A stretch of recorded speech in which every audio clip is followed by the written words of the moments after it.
Hello, I'm Daniel, and welcome to my YouTube channel. We here at the channel are continuing in our series of videos with respect to inspiration, information, education, guidance, advice. I want to continue just a little bit more with respect to hukim, mitzvahs that don't make a lot of sense. And some people struggle with them for the very reason that they don't make a lot of sense. In the Talmud, in Masechta Yoma, Tractate Yoma. This is the tractate of the Talmud that deals with Yom Kippur. On page 85b, Rabbi Akiva, one of the greatest of the Tanaim, the rabbis of the Mishna, says, just as a mikvah, a ritual bath, a ritualarium. I've never heard that word before. That's my new word for the day, ritualarium. Just like a mikvah, a ritual bath, purifies the impure, the unclean, so too does Hashem purify the Jewish people, Klal Yisrael. A mikvah, a ritual bath, affects purification only as long as one's entire being is immersed in it. Those of us who go to a mikvah, who've ever been to a mikvah before, whether you're a convert or perhaps before marriage, you realize you go into the mikvah pool and you dunk yourself in, you submerge yourself, lift your feet up from the bottom, so for a moment or two you're completely surrounded by the waters of the mikvah.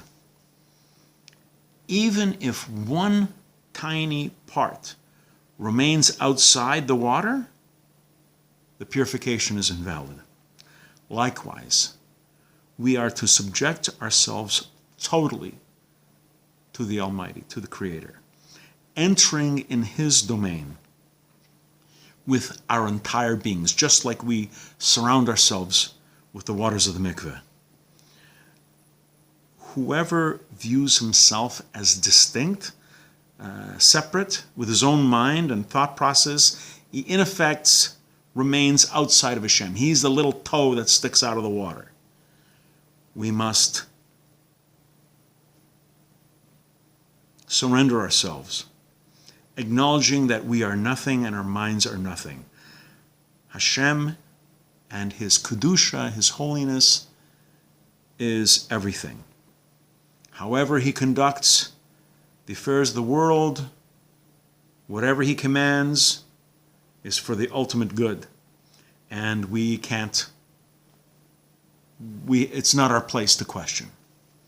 This is why the term hukah, in terms of the hukim, laws that don't seem to make any rational sense, is applied to the paraduma, the red heifer, implying that here too, one may not question.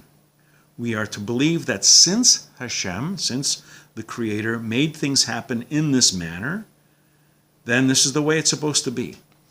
In this way, the paraduma, the red heifer, purifies, since we enter with our whole being, without question, surrendering ourselves to the Creator.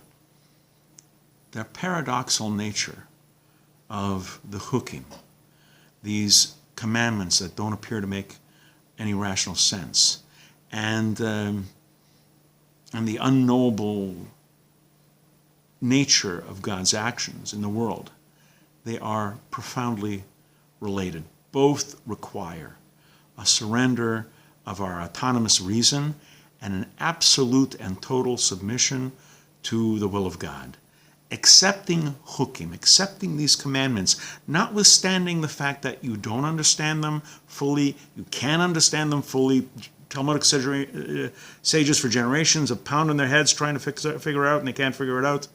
Notwithstanding this, accepting the hukim is tantamount to submerging one's mind in the purifying waters of God. You are entering into the mikveh, as it were, of God. You're surrounding yourself with God, and you are suspending yourself in His will.